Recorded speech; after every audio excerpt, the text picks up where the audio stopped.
우리는 흔히 그를 미친 화가라고 부릅니다. 자신의 귀를 자르고 스스로 목숨을 끊은 비운의 천재. 하지만 빈센트 반 고흐라는 인간을 단순히 광기라는 단어 안에 가두기에는 그가 품었던 삶의 열망이 너무나도 뜨거웠습니다. 오늘 우리는 그가 남긴 수천 장의 편지와 캔버스 위에 새겨진 거친 붓자국을 따라 37년이라는 짧고도 강렬했던 시간 여행을 떠나려 합니다.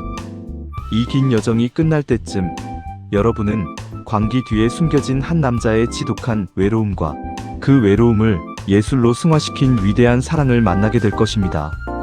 1853년 3월 30일 네덜란드 남부 브라반트 지방의 작은 마을 그루트 춘데르트. 엄격한 목사 집안에서 한 아이가 태어납니다. 그의 이름은 빈센트 빌렘 반 고흐.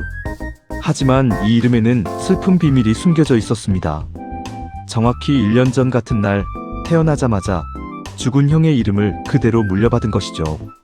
어린 빈센트는 매일같이 마을 교회 묘지를 지나며 자신의 이름이 새겨진 형의 묘비를 보아야 했습니다.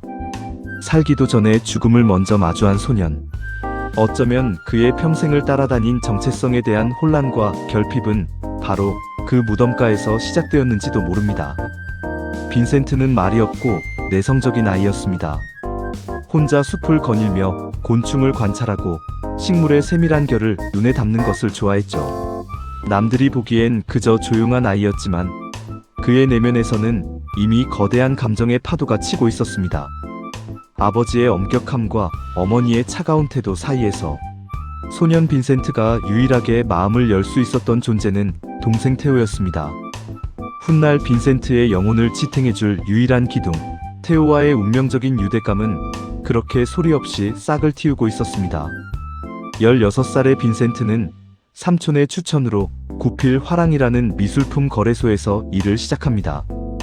헤이그, 런던, 그리고 파리. 어린 나이에 마주한 대도시의 화려함은 그를 설레게 했습니다. 그는 유능한 직원이었습니다. 예술적 안목이 뛰어났고 손님들에게 그림을 설명하는데 탁월한 재능을 보였죠.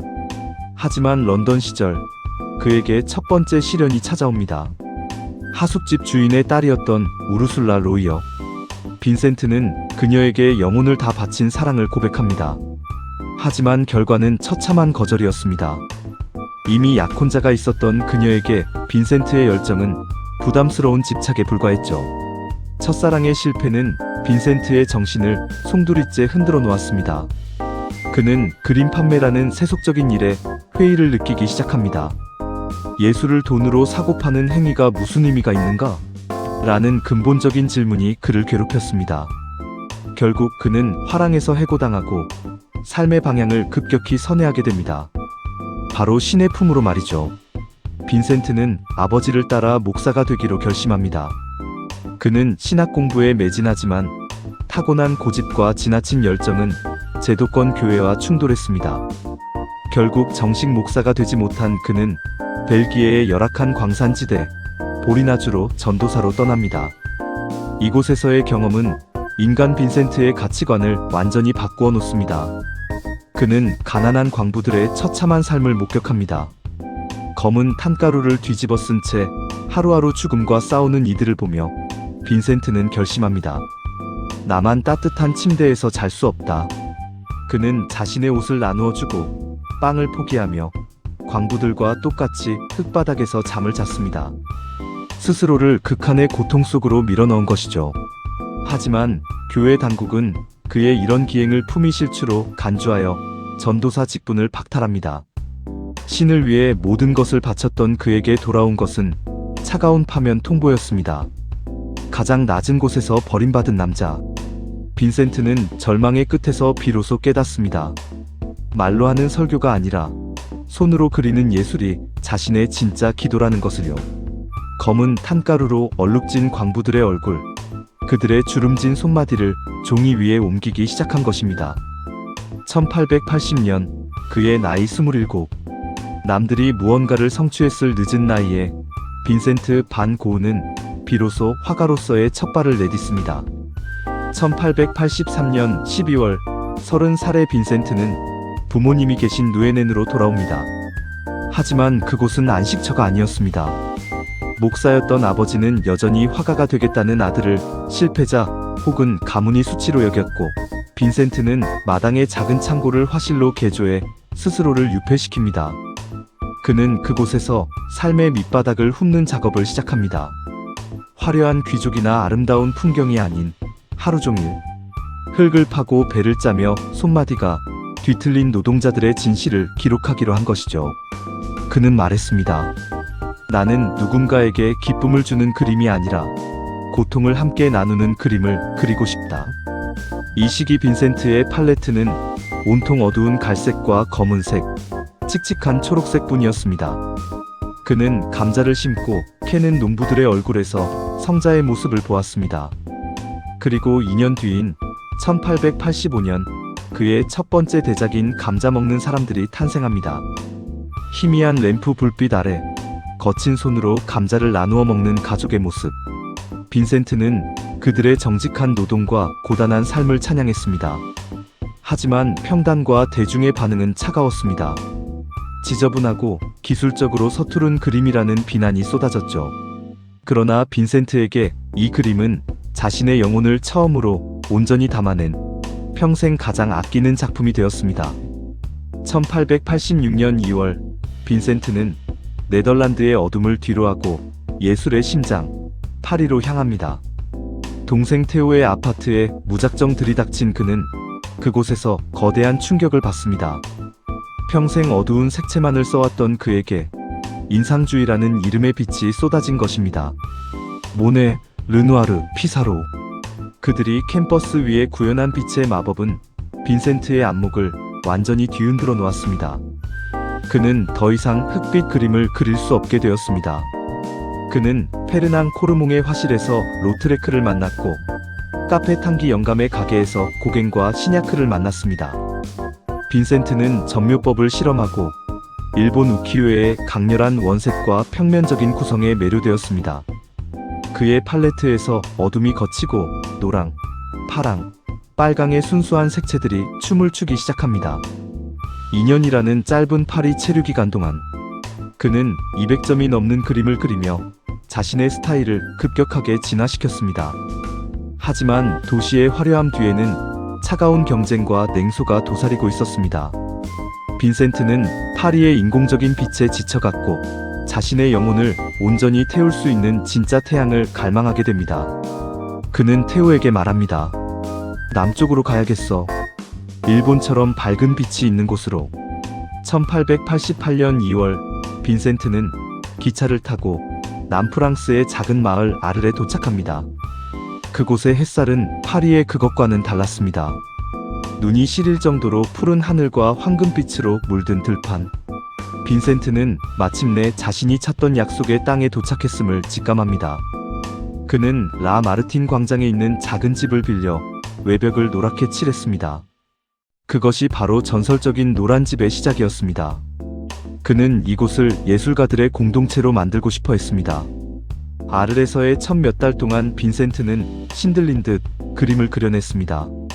론강의 밤하늘을 수놓은 별들을 그렸고 카페의 밤 풍경을 담았으며 무엇보다 태양의 화신인 해바라기에 집착했습니다. 그는 하루에 한 점 이상의 대작을 완성하는 기적 같은 속도로 작업했습니다. 테오에게 보낸 편지에는 희망이 가득 차 있었습니다. 테오야, 이곳은 천국 같다. 나는 이제야 진정으로 살아있음을 느낀다. 하지만 그 희망 뒤에는 지독한 고독이 도사리고 있었습니다. 그는 온종일 들판에서 그림을 그리며 누구와도 대화하지 않았고 밤이면 압생트의 의지에 외로움을 달랬습니다. 그러던 어느 날 빈센트가 간절히 기다리던 한 통의 편지가 도착합니다. 파리에서 만난 동료 화가 폴 고갱이 아르로 오겠다는 소식이었죠. 그것이 비극의 서막이 될 것임을 당시의 빈센트는 꿈에도 모른 채 고갱을 맞이할 준비를 하며 해바라기 그림들로 노란 집을 장식하기 시작합니다. 1888년 10월 마침내 폴 고갱이 아르의 노란 집에 도착합니다. 빈센트는 꿈에 그리던 예술가 공동체에 첫 발을 뗐다는 기쁨에 들떴습니다. 그는 고갱을 위해 방을 해바라기 그림으로 가득 채웠고 그를 거장으로 대우했습니다. 초기 몇 주 동안은 모든 것이 완벽해 보였습니다. 그들은 나란히 서서 아르의 풍경을 그렸고 밤이면 예술론을 전개하며 토론의 꽃을 피웠습니다. 하지만 그것은 폭풍전의 고요였습니다. 두 남자는 너무나 달랐습니다. 빈센트는 감정과 본능을 캔버스에 쏟아붓는 수직적인 화가였고, 고갱은 이성과 상상력을 중시하며 그림을 치밀하게 구성하는 수평적인 화가였습니다. 성격 또한 불같았던 빈센트와 냉소적이고 오만했던 고갱은 성격적으로도 부딪히기 시작했습니다. 결정적인 균열은 빈센트의 해바라기를 그리는 고갱의 그림에서 시작되었습니다. 고갱은 빈센트를 미치광이처럼 묘사했고, 이를 본 빈센트는 그것은 나지만 미쳐버린 나다라고 나지막이 읊조렸다고 합니다. 12월이 되자 토론은 고함으로 바뀌었고, 두 사람 사이의 공기는 숨막힐 듯 무거워졌습니다. 그리고 크리스마스 이브, 비극이 터집니다.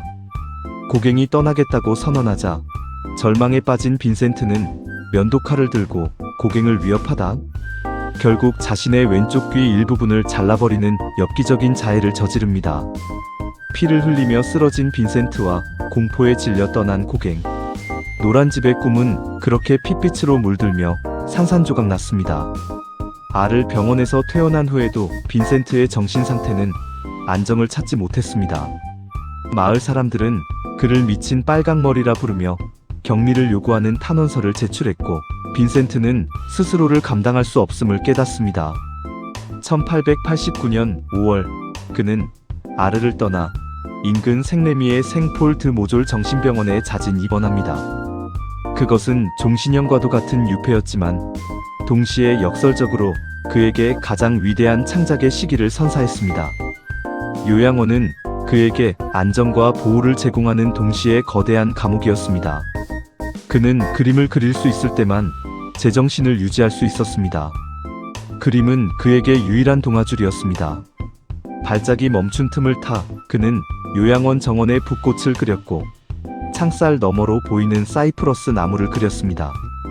그리고 1889년 6월, 인류 역사상 가장 유명한 그림 중 하나인 별이 빛나는 밤이 탄생합니다.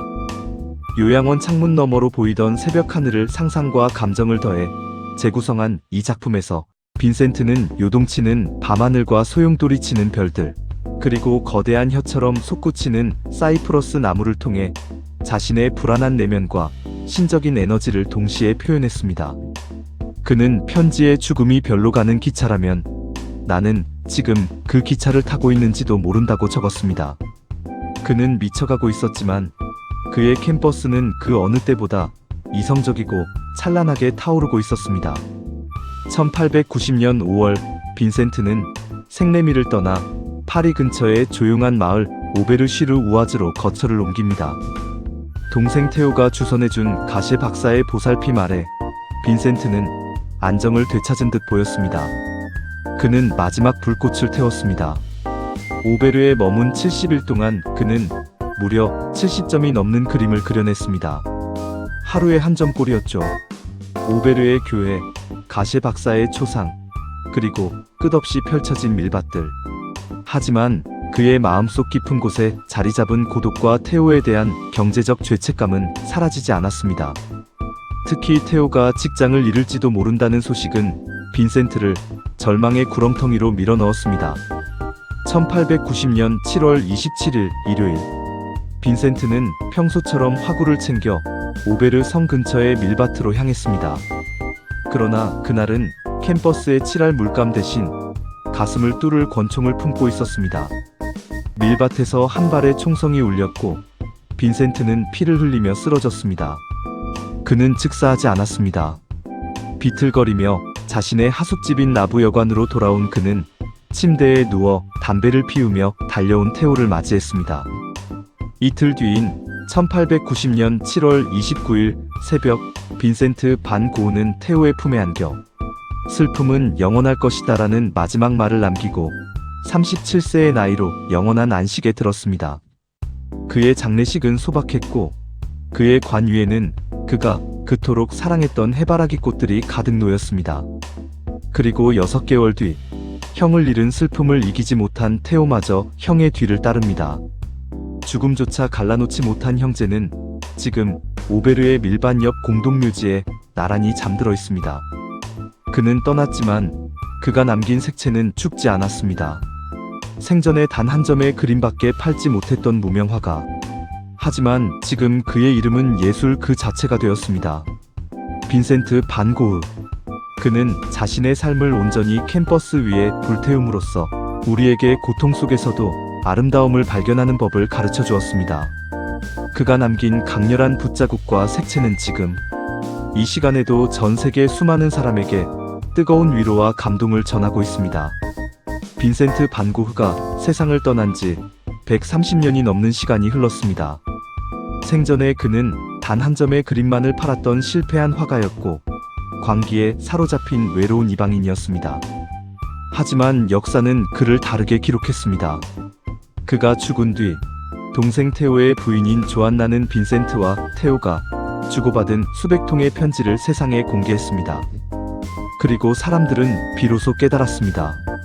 그 거친 붓터치가 단순한 광기의 산물이 아니라 지독한 고독 속에서 피워낸 절규이자 사랑이었다는 것을요. 오늘날 빈센트 반 고흐의 작품은 인류가 가진 가장 소중한 자산 중 하나가 되었습니다. 별이 빛나는 밤은 뉴욕 현대미술관의 가장 깊은 곳에서 빛나고 있고 그의 해바라기는 런던과 도쿄에서 수많은 사람에게 생명력을 전하고 있습니다. 하지만 빈센트가 진정으로 원했던 것은 자신의 그림이 수천억 원에 팔리는 경매장의 숫자가 아니었을 것입니다.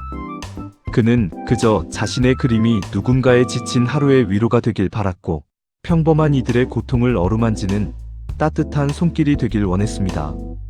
그는 말했습니다. 나는 내 예술로 사람들을 감동시키고 싶다. 그들이 내 그림을 보고 이 화가는 참 깊게 느끼는구나. 참 부드럽게 느끼는구나 라고 말해주길 바란다. 끝까지 시청해주셔서 감사합니다.